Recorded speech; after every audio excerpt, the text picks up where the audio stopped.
So I gave it. It's not that I didn't think about it. I reflected a lot, and frankly, it was one of those situations where I was debating with myself. I mean, it was not an issue I could share with anybody else. But I took a few weeks, and because I found that on a whole lot of issues, what the BJP felt, what the BJP was doing, was very much aligned with what would have been my own view, what was my own view. And some of it I also, I'm a political scientist by academic training. Diplomats anyway are very sort of avid observers of politics, including their own country's politics. So I was quite familiar with many aspects of the BJP's thinking. In our own history, BJP was a party which espoused exercising the nuclear option very, very clearly, very early on. BJP was a party which felt that on Pakistan, on terrorism, on POK, we should take a strong stand. BJP was a party which had a very clear view on Article 370, something which resonated with me for many, many years. I mean, well before it became an issue in 2019. Or BJP had a certain view on China. BJP had a view on the United States. BJP had a view on Israel. So look at it from my perspective. Someone coming in who looks at the political options out there. I mean, for me, the BJP positions on this set of issues very much tallied with my own thinking. Yeah, I get what you're saying, that broadly you're in the same line, and I agree with your assessment that the center-right approach that the BJP has had on issues is more or less in line with your own worldview, and it comes across. Let me also say this, Mr. Jaishankar, anyone watching you closely sees that there's a fair level of authenticity with what you're speaking. It's not a put-on. But I'm looking at it from that perspective. The Katchatheevu issue will be seen to be one issue in which the politics got ahead of the foreign policy. So when the Prime Minister says that the previous government Congress government callously gave away Katchatheevu, and then the follow-up question to that will be that when the third term of the Modi government starts, are you not going to take that through as a follow-through action, or will you only say that they gave it away, but because it becomes obligatory then for you to reopen the dialogue on Katchatheevu with the Sri Lankan government, which will be a very tricky issue? I think the point is something else. Here we have had for the last many decades challenges, problems faced by Indian fishermen. Okay. Now you had the DMK posing as the champion of Tamil fishermen, saying they are in difficulties today because the central government took decisions which has put them at a disadvantage or in difficulties. Okay. So a very clever political narrative has been constructed over many, many years, where the DMK is sort of fighting for the people who have a grievance, and it looks as though the center is the culpable party. Now, what the record actually showed was DMK was very much party to the decisions. Okay, and so considering how much of an issue they had made this, made it in parliament, made it a consultative committee, took it up in politics. You saw Annamalai's interview, how much Chief Minister was raising it. Chief Minister Stalin has himself written to me 21 times. 21 times raising issues of Tamil fishermen. So I think it was time that the public learnt, saying, okay, this we all recognize as a problem. Now let's be honest. Who's responsible for it? Who was culpable? Who did it? And who went along with it? Agreed. And the real issue is, beginning from day one, they had mastered this practice of saying something in parliament and saying something. That's the politicians are good at. No. But this kind of politics should not be encouraged. May I intervene? Yeah, sure, please. Sorry to interrupt. I saw the papers, and personally, I was appalled. I also saw the entire interaction that was going on. I don't know the exact date, between the then Foreign Secretary giving a briefing to Mr. Karunanidhi, I think it's 1974, yes, correct, on what happens, and he's laid it out. that this is the view of the central government. There could be Chinese influence. We need to have a good relationship, and hence we are taking this decision.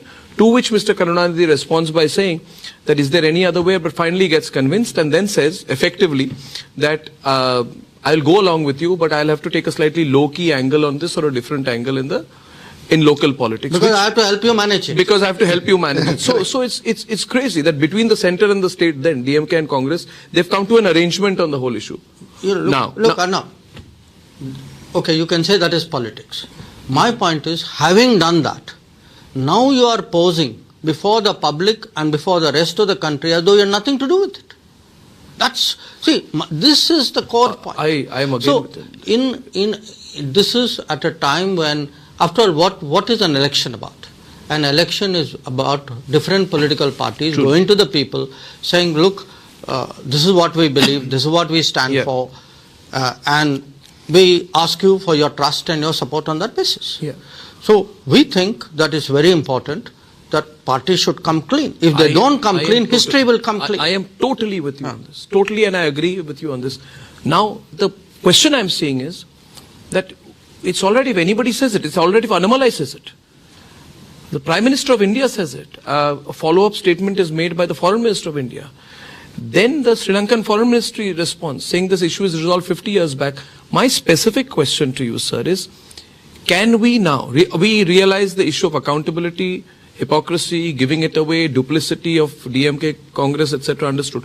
Can it really be opened up now? Can the Modi 3.0 government reopen the dialogue on, can we make a claim on it? Would that not worsen our relationship? Where do we stand on that? I think right now the important issue when people are going to polls is which party was honest, which party is not, which party is responsible for the situation in which the fishermen are finding themselves, and which party, by the way, has been trying to help. I mean, because I've also seen in this 10 years, both as Foreign Secretary and as Minister, Prime Minister has himself repeatedly taken up the fishermen's issue with successive presidents and Prime Ministers of Sri Lanka. So right now, let's, not jump the gun. Right now, we are dealing with an issue. Question number 2 is CA. And, I really felt very strongly about the way there were attempts to polarize the Muslim population or during the Shaheen Bagh event and, 2000, I think it was 2019-20 period, the intervening winter. It was terrible. I mean, we took a very strong line on it as a channel. We in fact supported. But I am curious to know, I'm going back to Sri Lanka again, that during the Sri Lankan civil war, there were some 10,000 army troops. We sent our army there to help solve the situation there. There are between anywhere 4 to 6% of Indian Tamils in Sri Lanka as per varied estimates. There is a population there. There is an agreement which has been signed between India and Sri Lanka. We have promised to repatriate Sri Lankans. A lot of it has not happened. Long and short, my question is that why would the CA really logically not apply to the Tamil population in Sri Lanka? Because you will say there is already a treaty for Tamil repatriation, but then the same applies for everyone who does not come under the persecuted minority category. In the case of Tamils in Sri Lanka, and that's a long question, but in the case of Tamils in Sri Lanka, the primary filter of persecution is established. And if CA is about persecution, then why do the Tamils of Sri Lanka not come under the ambit? No, I think you are completely mixing up apples and oranges here. Look, the CAA is derived from a certain period and a certain set of decisions in our history, directly from the partition. It deals with the aftermath of the partition. Okay? What happened in the aftermath of the partition was that different post-partition states were left with minorities, and it was the obligation of the states to look after the minorities. Okay, and that was the basis for the Nehru-Liaquat Pact. When the Nehru-Liaquat Pact was being concluded, in fact, there were wiser voices, saner voices, which counseled, saying, look, you are trusting a Pakistani government which already has a certain mindset, a certain ideology, a certain attitude. to behave like you are behaving. And they will not do that. Okay. And this is something which was very, very sharply, repeatedly, specifically, particularly Shama Prasad Mukherjee, I think was a proponent of the view, but he is not the only one. A lot of others held that view. What we have seen after that has been actually a treatment of minorities which caused them to look for safety elsewhere. Now, in many cases, if you look at the minorities concerned, where else will they go but go to India? Okay. So, that was the logic of the CAA. The Sri Lankan situation is very different, because in the case of the Sri Lankan situation, the issue pertained to the what we call the Indian origin Tamils, and those were negotiated and settled through negotiations. So I think you cannot compare what was happening in Sri Lanka with what was happening with Pakistan. I think they are totally different situations. We are, through CAA, we are trying to do justice to a set of people who, in a sense, were caught on the wrong side of history, who are let down by the assumptions of the then rulers of India that they will be looked after in the place of domicile. Could the same not apply to the Tamil Hindus, that they were left on the wrong side of history? No, again, no. I think this analogy, I think, is not justified. But is there also not an assumption here that India is the natural home for Hindus? That is the argument that the BJP puts when CA. Well, okay, so Mr. Jaishankar, let me just give me a moment on this. The position technically as government and foreign policy is one thing, but the position politically is that India is the natural home for Hindus, and the BJP has made India the natural home for Hindus. Now, Maldives today, we all know the Islamist forces. I'm not talking Islamist politics which is going on there. It's a Muslim majority country with some 99.6% Muslims. But there is a 0.3%, 0.4% of Hindus. So if the question is that India is a natural home for Hindus, then should that lever not be open for us, that if Hindus were to be persecuted and the politics were to be sharper in Maldives, we should bring them back equally. Allow me to complete. We do hear of persecution and torture of Tamil Hindus. This has been a persistent political issue, so why should they be excluded from the process? No. Why should partition define our present day politics? No, look, partition does define our present day politics because it was such a fundamental, you can say, mistake, and whose consequences are still being felt today. So let us not wish away partition as just another event in our history. It has had consequences. Those consequences today still continue to shape the politics and the foreign policy and the strategy of the entire Indian subcontinent. So let's keep the centrality of partition very much in view. Again, I put it to you, I do not agree with the implicit suggestions that somewhere you are drawing an analogy between the situation in Pakistan and the situation in Sri Lanka. In the case of Sri Lanka, and on the contrary, it is our position that the Tamil minority in Sri Lanka should be assured a life of dignity, that they should be given equal rights. So on the contrary, it is not that we are encouraging Tamils in Sri Lanka to come to India. That has never been the policy, nor in my mind would that be the right policy. So I do not accept the framework in which you are asking that question. Mr. Jaishankar, are we being pushed by the West? I mean, I want to come to this trend of late.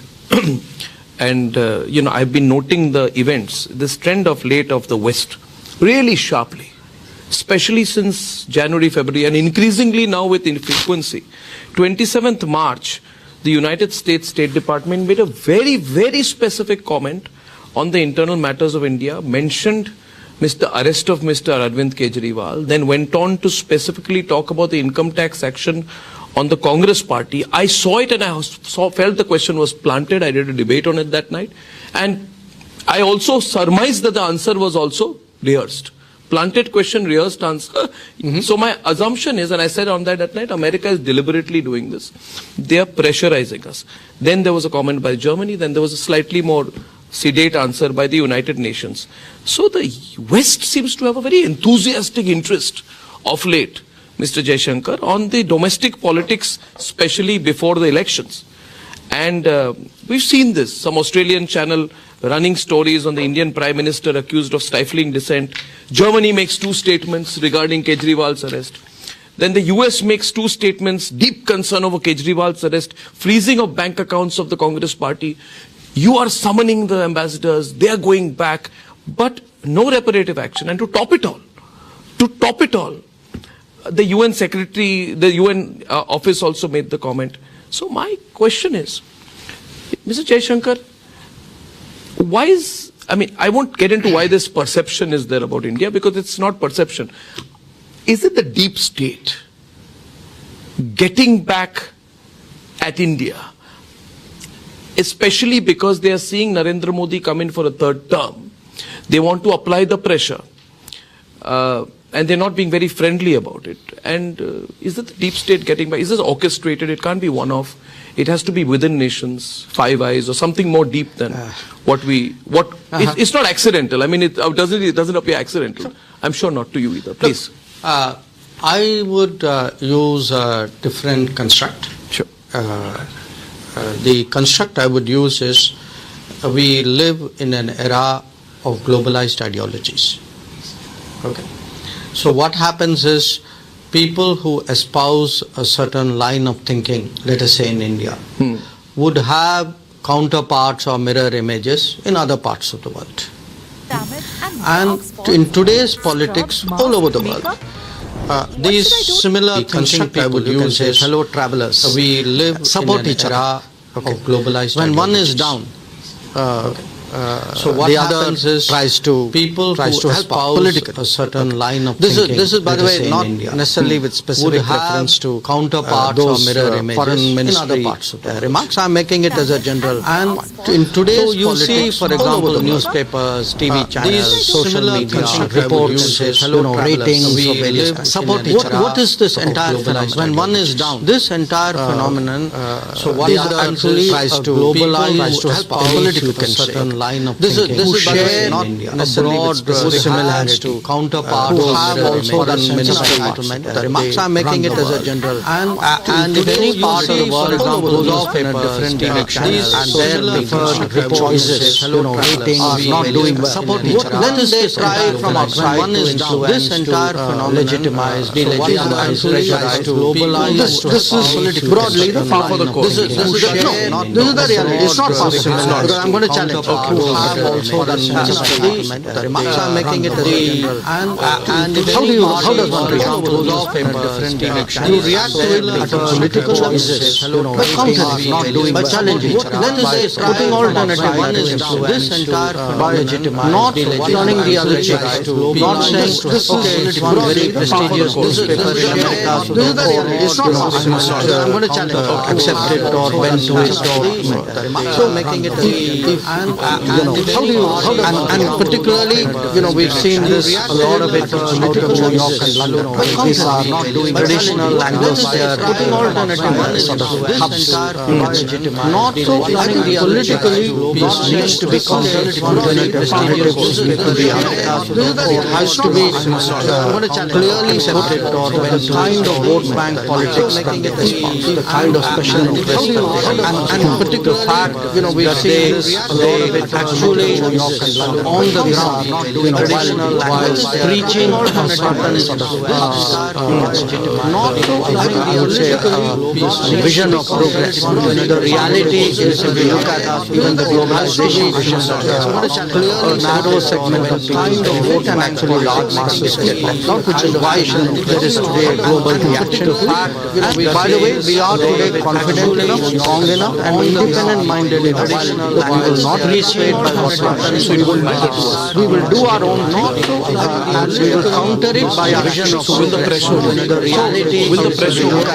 So my first answer is my way of responding to 10 years of pressure and actually one is by answering the why and the other is by doing things in action. That we, by the way, we have a government confident enough, strong enough. This is a democracy that delivers. We will not reach knowledge. We will ensure that socio-economic benefits are delivered on the scale. This will expose. So my first espoused and earlier my way of which was annually.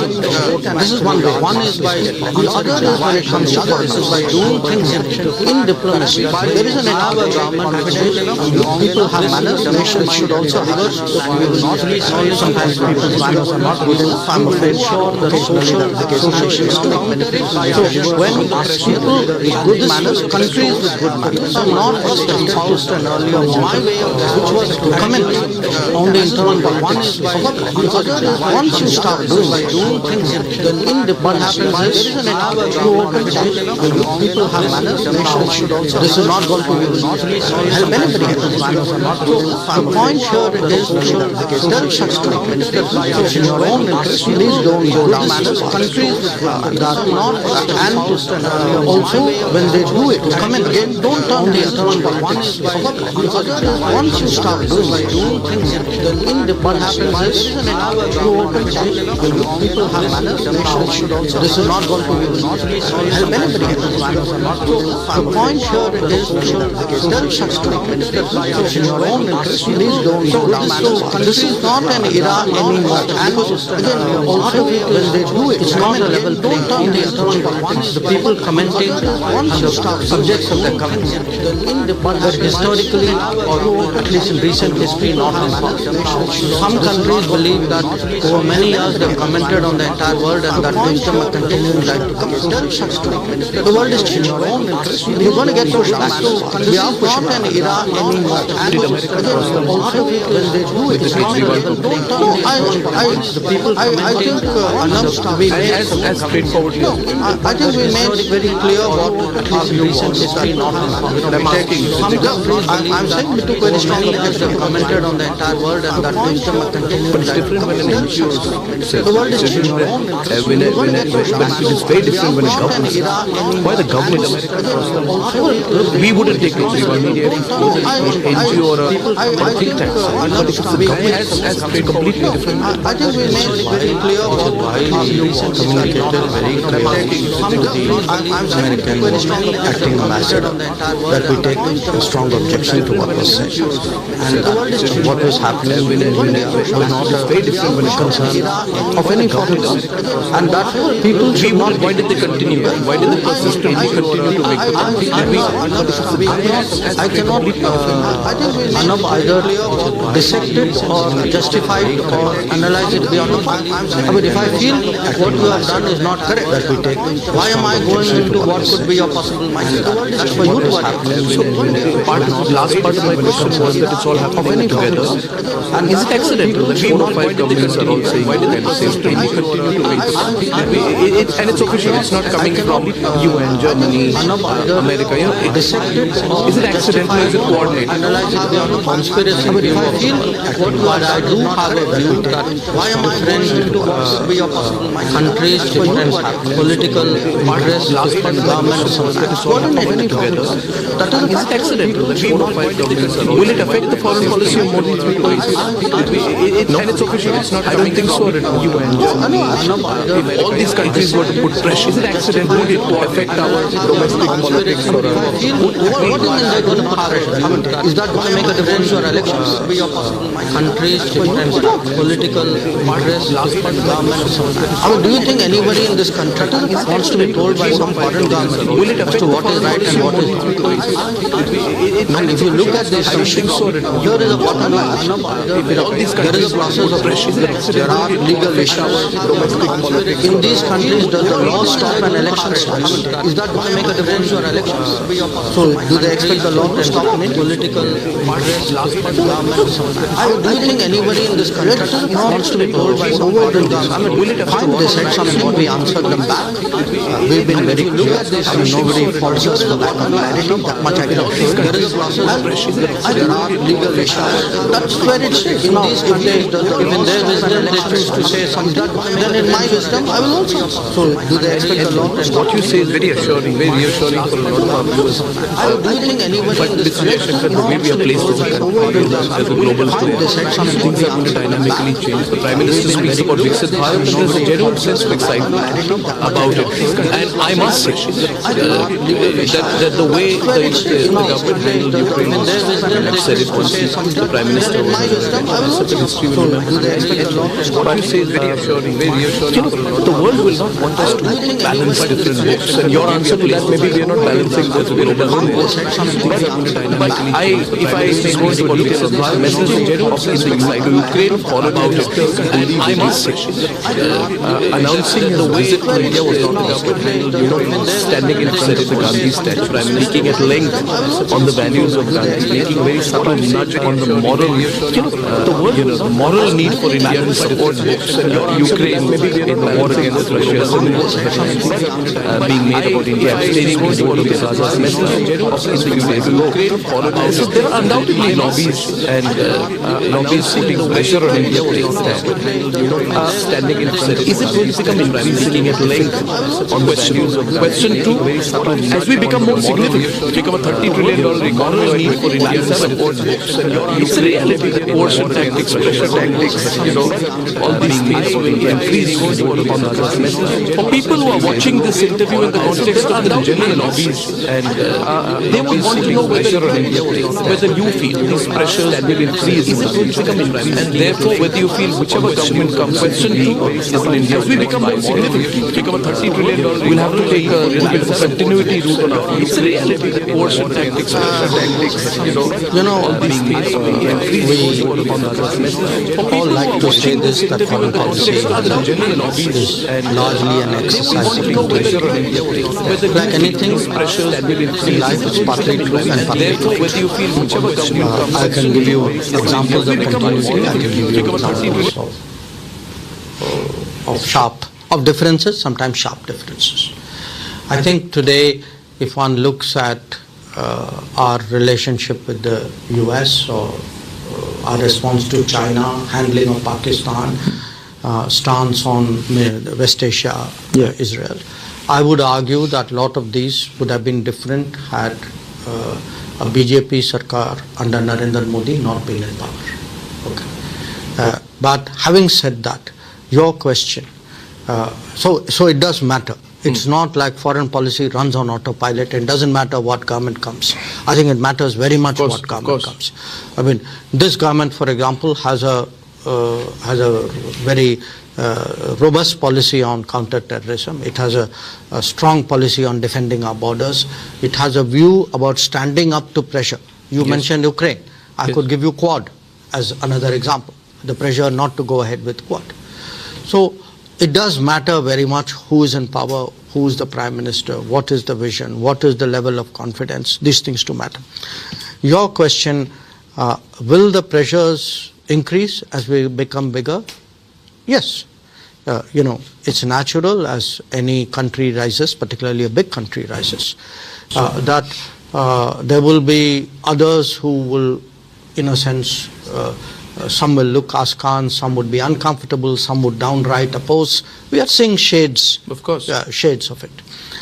So a lot of diplomacy is going to be about how to manage that rise in the most smooth way possible.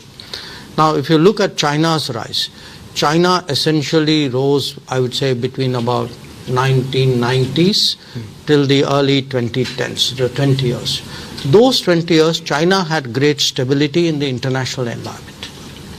There were things happening, but those things were firewalled and put away on the side. It didn't affect China. In our case, we have to be prepared to rise amidst a very volatile global situation, a lot of uncertainties. Where US will go, where China would go, what will happen with Russia, is Europe becoming more strategic, will the Middle East kind of explode even more? These are all going to be big issues. So we are actually looking at a very interesting proposition. On the one hand, there is the rise of India. We have, put our house in order. We are preparing ourselves for a big move. On the other hand, when you look, there are headwinds. We have to have the experience, the confidence, the wisdom, the understanding to navigate through those headwinds, which is why today it's so important to have a kind of leadership which the people of India will believe can sail the ship of India, navigate through these difficult waters. So it's a weaker central government in India who works for India's global competitors. Quite clearly, I mean, who would not want to see us outpace them. Yes.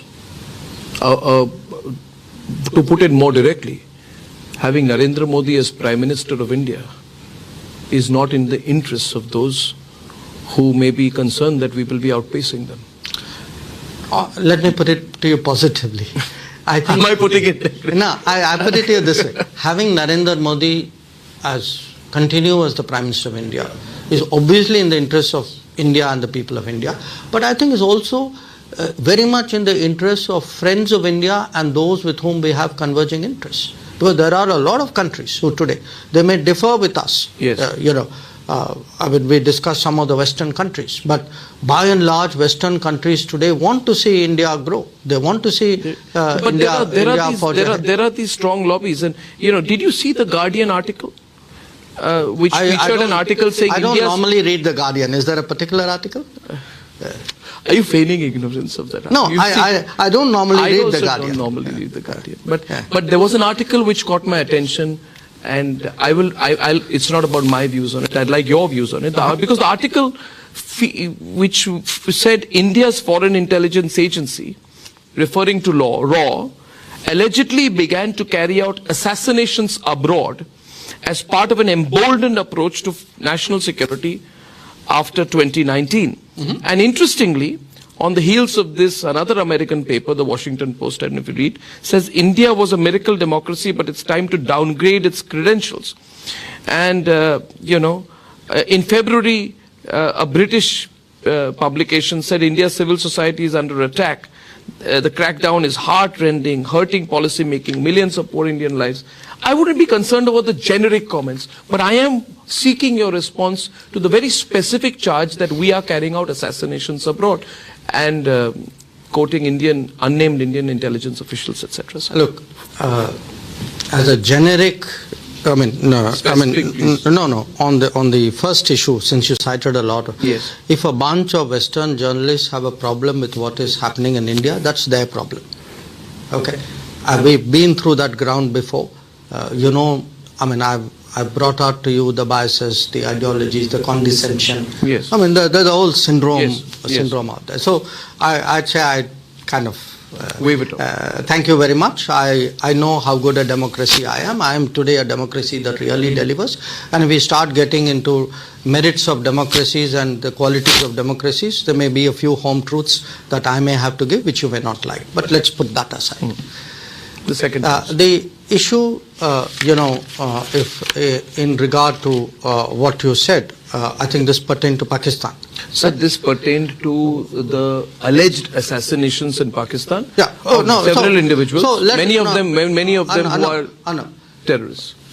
Something allegedly happened in Pakistan. Okay. 2 people in Pakistan, presumably nationals of Pakistan, right? That's what we are talking about? Yes.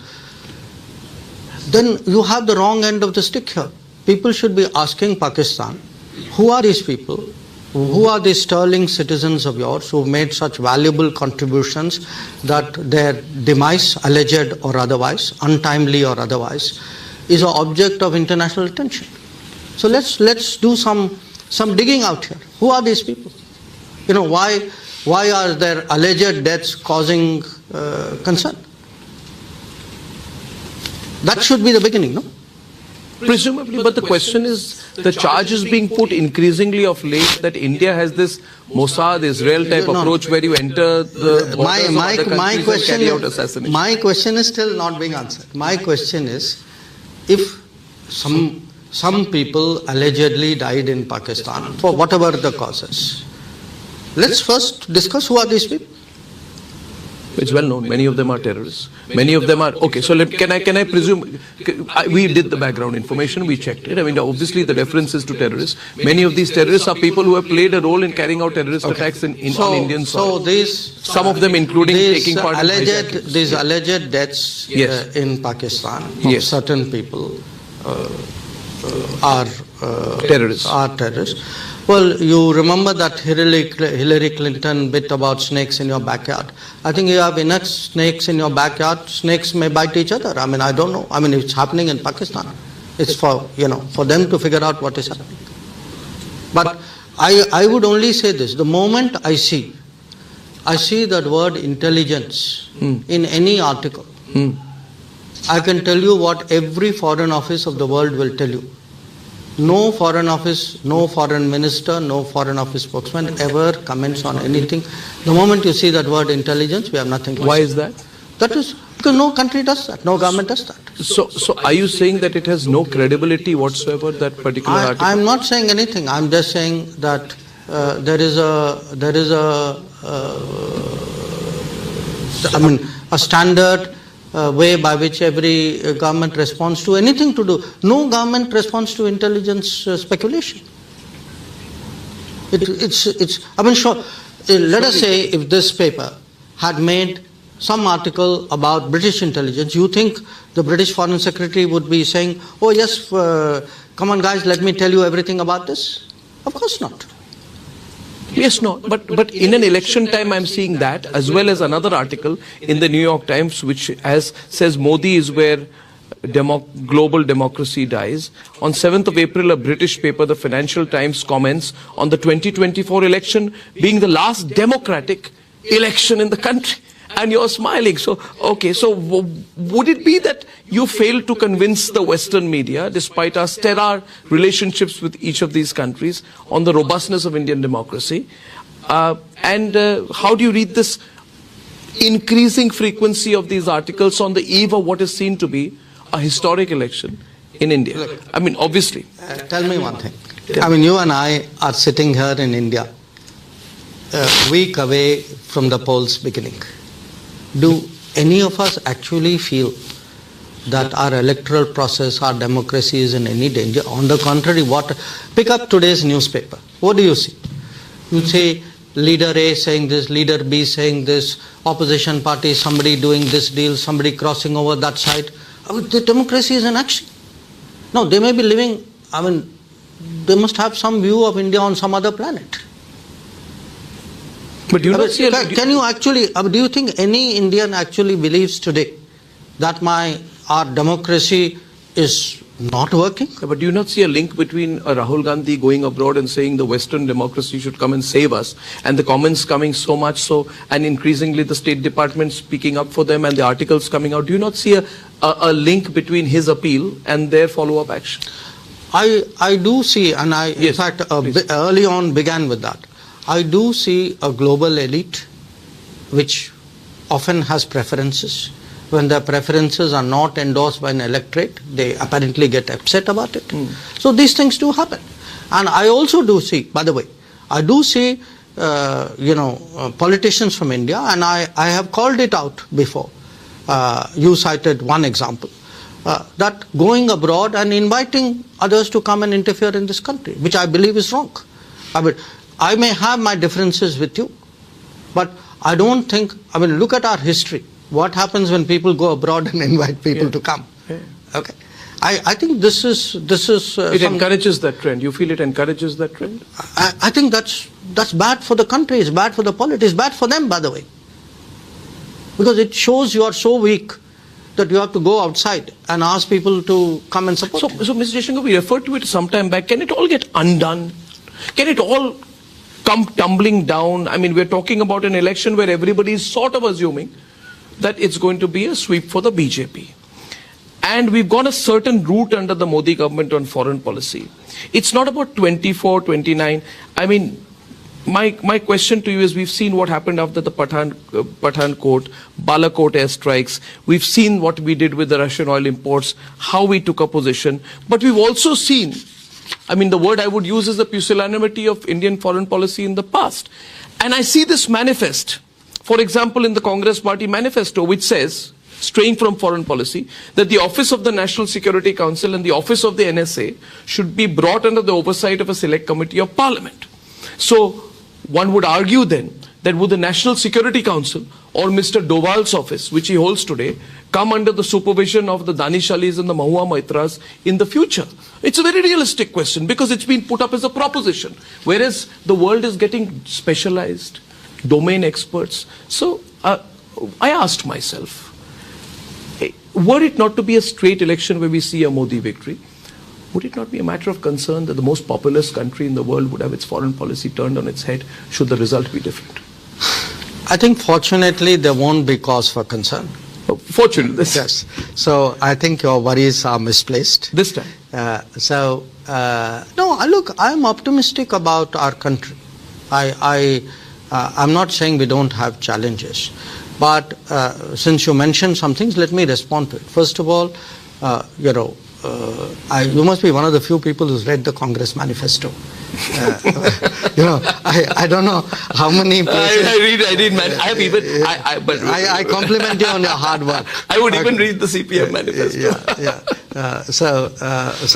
But the fact is that if you look at most countries in the world, the National Security Advisor in almost any country, I can't think of any country where they actually are treated as a part of a parliamentary oversight. Yes. So I think whoever wrote it, I mean, what can I say? It won't have relevance. In any case, I admire the fact that you at least bothered to read the manifesto, since there will not be an occasion for anything practical to happen with that manifesto. This will remain an academic point. But there is a larger issue that you have raised, and the issue is this. You see, in the last 10 years, there have been some significant changes in the manner in which we conduct foreign policy. Not just in policies themselves. I can give you, as I said, give me any major account and I will show you that there has been change, and change for the better. But if you look at some core issues which I think today should worry the Indian voter. Okay. One core issue, you will agree, Arnab, is terrorism. Yes. Okay. See, now you have to look at the change in the last decade as opposed to the previous decade. And I take you back to actually 26/11. If you remember 26/11, if you see people, accounts of 26/11, including by the NSA of the previous government, essentially 26/11 happens, the best minds of the government apply themselves. There is, deep sort of consultation and confabulation, and then they collectively decide. What do they decide? To do nothing. So they go through this whole manthan and say, oh, by the way, the best policy is we should do nothing. What are you referring to here? 26/11. Specifically, okay. Was there a policy note in which they ever said that? No, that we will do nothing? Please read Jaishankar Menon's account of it. So my point is that if at the end of it all, because terrorism, terrorism is not something which happened today, yesterday. Terrorism started in 1947, a few months after our independence. The first attack on Kashmir was a terrorist attack of tribal invaders on a deniable basis. Yeah. Okay. Yes. Now, instead of from day one calling out terrorism, fighting terrorism, what did we eventually do? We ended up on the conference table, no? And that's how you ended up with a ceasefire line. Now, my point is that the way to fight today, the people of India believe very deeply that there are some issues on which government should take a strong, uncompromising stance. Similarly, but we can't take that for granted. We can't take it for granted. For example, with China, we can't take it for granted. I agree with you on the terrorism issue, but thank you for complimenting me on reading the Congress manifesto, which also says that 370 will be brought back effectively. And my big concern is, since the election interview, Mr. Jaishankar, is that people are concerned. Okay, there's an assumption Mr. Modi will come back, but people are concerned, what if that were not to be the case? I mean, what would be our relationship with China? For example, I am personally, we saw what happened with Manipur. And there are issues of arms smuggling on the China-Myanmar border. We know the interest that China would have in destabilizing the situation in Manipur. And, China openly has declared its support for the junta in Manipur, no matter how the situation changes. So they are vested in Myanmar. So they are vested in Myanmar. They would want an entry into India. They would want to upset the domestic situation in India. There are lobbies here that have made things difficult for a reconciliation to happen in Manipur. Can we really assume that China would not, for example, look for a moment of weakness of India's internal domestic policy and politics to get an entry point? We must assume that life is competitive. There are powers who are competitive. Yes. And the solution is to prepare. Okay. Again, I'm sorry I'm going back into history, but sometimes history is a very useful teacher. Take today one of the crucial issues with China, which is actually the line of actual control and ensuring peace and tranquility there. What is it at the end of the day a function of? A crucial aspect of it is actually infrastructure. You know, when our problems with China started in the 1950s, yes, it's very interesting if you go back. Where did it begin? I mean, there was of course a reading of China between Patel and Nehru. I've spoken about in public how Patel got it right and Nehru got it wrong. Okay. Patel basically said we have a two-front situation. Nehru said no, you know, the Chinese will never do anything across the Himalayas. So Nehru was trusting, Patel was applying politics 101 on a neighbor. He was just a sensible, practical, non-ideological person who made a good judgment. Okay? Whereas Nehru made a bad judgment because he allowed his ideology to cloud the basics of reading of the situation. Basics of diplomacy, which is you have a big neighbor, you have to take your precautions. Now, our first bad experience happened on an infrastructure when they built the Xinjiang-Tibet highway, which went through the Indian territory of Aksai Chin. Okay. From day one, it should have been in our minds that if you need to deal with China, you must build up the infrastructure. Yet what did we actually see? I mean, I'm now between 1957-58 till 62. Okay, infrastructure was. And A.K. Antony admitted it in Parliament. So we've had actually an enormous neglect. I mean, I'm giving you, firm figures. I mean, if you look at the budget for development of the infrastructure along the China border, it has gone up from below about 3,500 crores to about 15,000 crores today. If you look at the quality of projects, the amount of road building going there, the tunneling which is going there, every day you will read about some project. I mean, Prime Minister recently inaugurated the Sela tunnel. So my point is this. Look, we have to assume, Arnab, that competitive powers will do things. They may or may not do it. Do not assume that they will not. So I will assume that China will, and in that context my very specific question is, are you comfortable with the agreement signed between the Congress party? The MOU signed between the Congress party and the Chinese government, signed by Rahul Gandhi in the presence of Sonia Gandhi in 2008 on the sidelines of the Beijing Olympics. Congress party has a side agreement with the Chinese Communist Party. How safe is that? You tell me. It's not safe, if you ask me, sir. Do you agree with me? Look, it's not safe. It's not good. I will only say this. Sir. I believe today, as a foreign policy advisor to the Prime Minister, that we should have a hard-headed view of our neighbors, especially of a neighbor like China.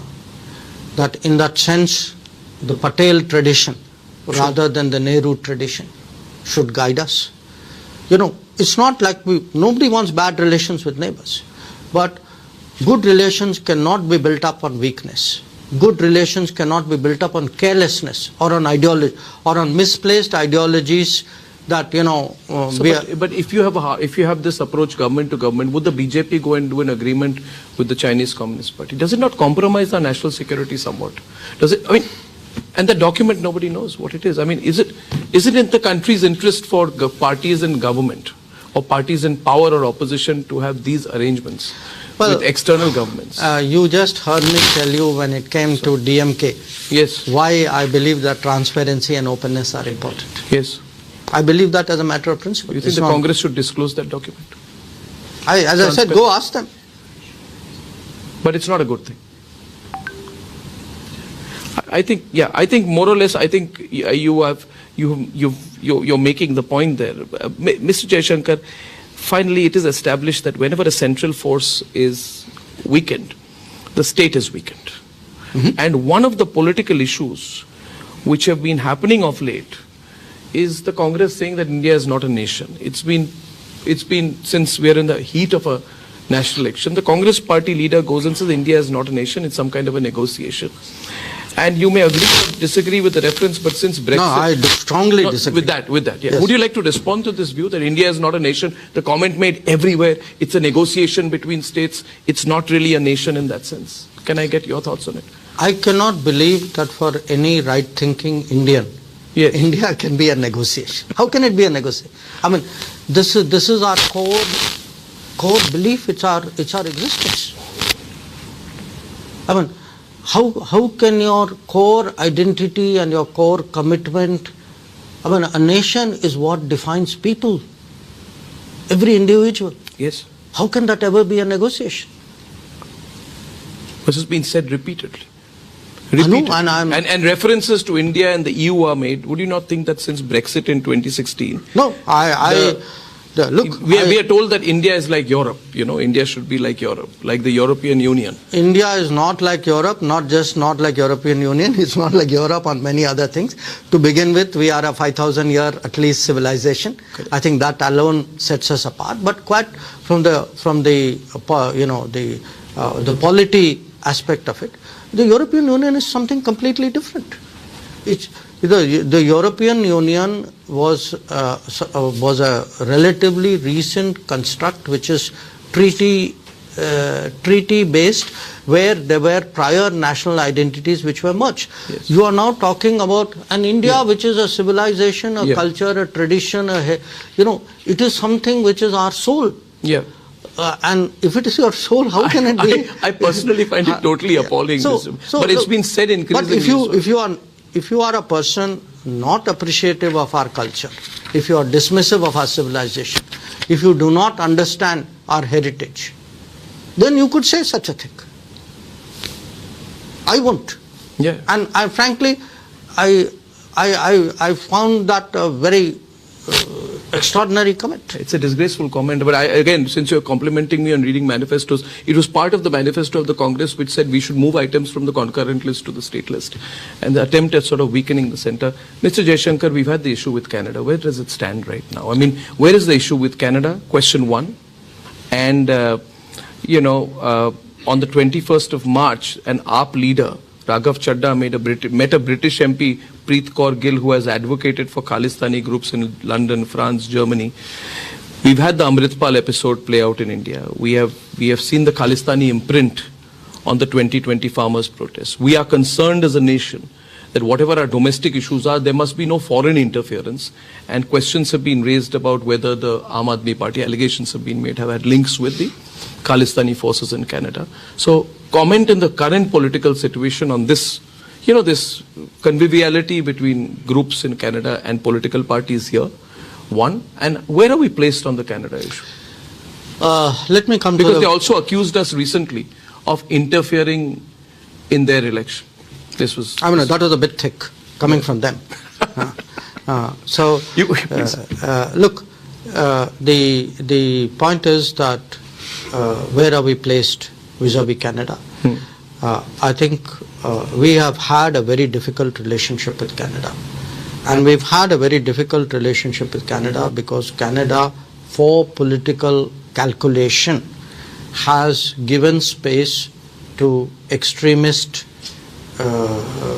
political forces who often advocate violence and separatism from India. Okay. These people are today allowed to operate in Canadian politics in the name of, what they are saying is part of free speech. Yes. Okay. Now, that's a problem for us, understandably.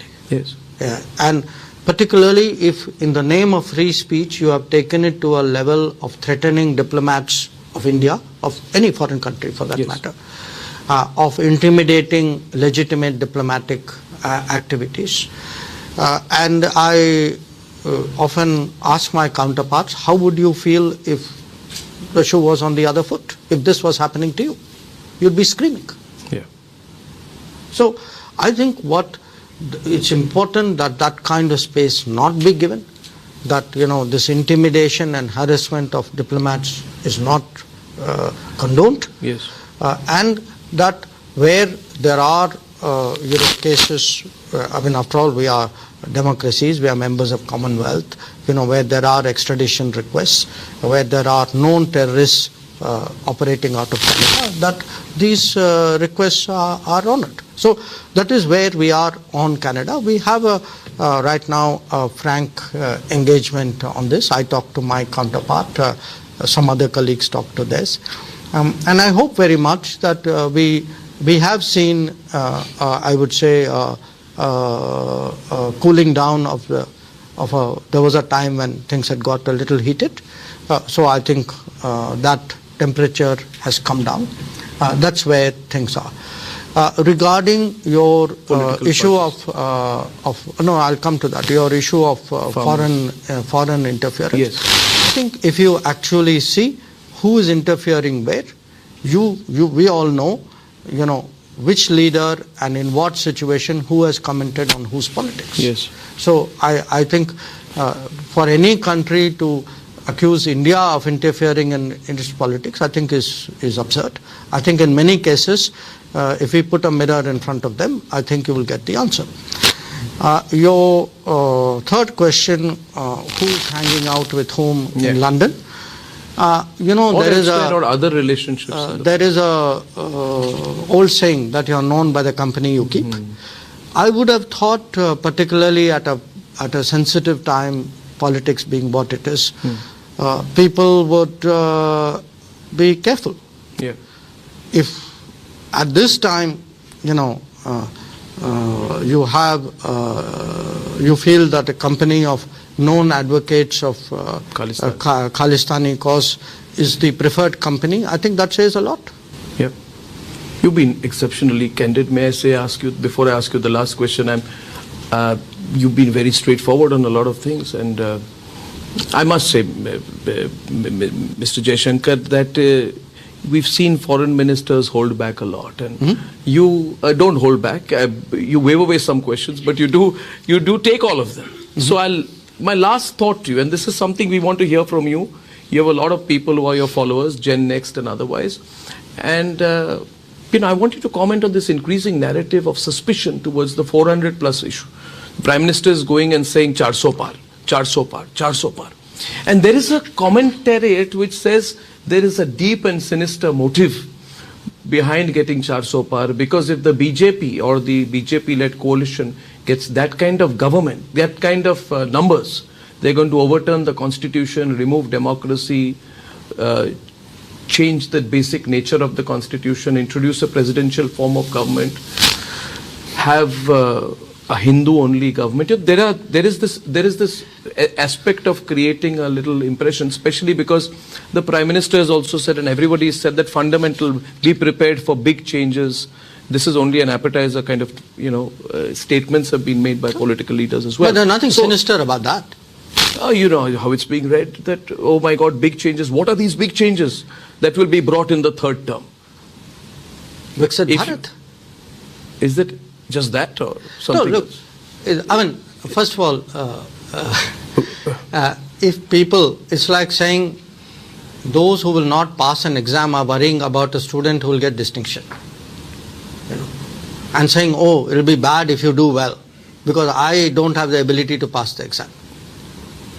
So I think people should worry about how they manage their own political prospects. At the end of the day, if the people of India choose to repose their confidence in the BJP on the basis of 10 years of a very, very solid record, I think this should be a celebration of democracy. I don't see any reason for anxiety. And as regards where we are going in the future. Yes. Look at our record of the past. Okay, because at the end of the day, past tells you something about the future. How have the mandates been used? The mandates have been used today to improve the infrastructure, to grow the economy, to fight the COVID and recover from the COVID, to counter terrorism, to protect our borders, to actually restore. I'll tell you one thing. Look, I am now no longer a young person, okay, to put it very politely. But I see today a faith in politics. When I go to universities and meet, younger professionals of various categories, what has happened in the last 10 years is we have actually restored the reputation of politics in this country. That people feel a leader is someone who cares for their country. That there are people who will work night and day, give their everything to take that country forward. So, if people, this is sort of reciprocated by a strong turnout of support, whatever the number, because ultimately, numbers we will know when the votes are counted. So I'm not going into the numbers. But to say, hoping for strong support is somewhere sinister. I mean, come on. Really enjoyed talking to you. It's been a pleasure. We missed you at the Republic Summit, but I'm glad we caught up. Thank you. Thank you, Mr. Jaishankar. Enjoyed it. Thank you so much. Thank you, sir. Thank you.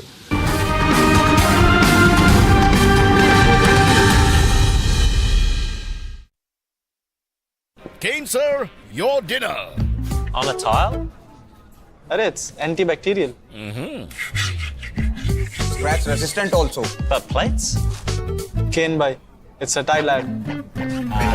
IM Plus technology से बने world class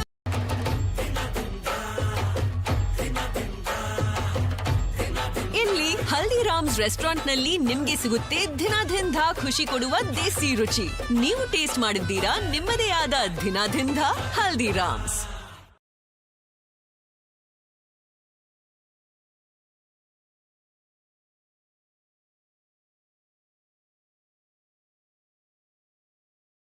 और इसलिए मोदी कहता है आपका सपना Modi. Kane, sir, your dinner.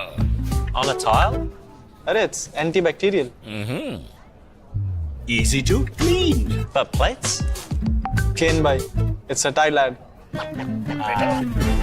IM Plus technology से बने world class tiles. Tile हो तो simple हो.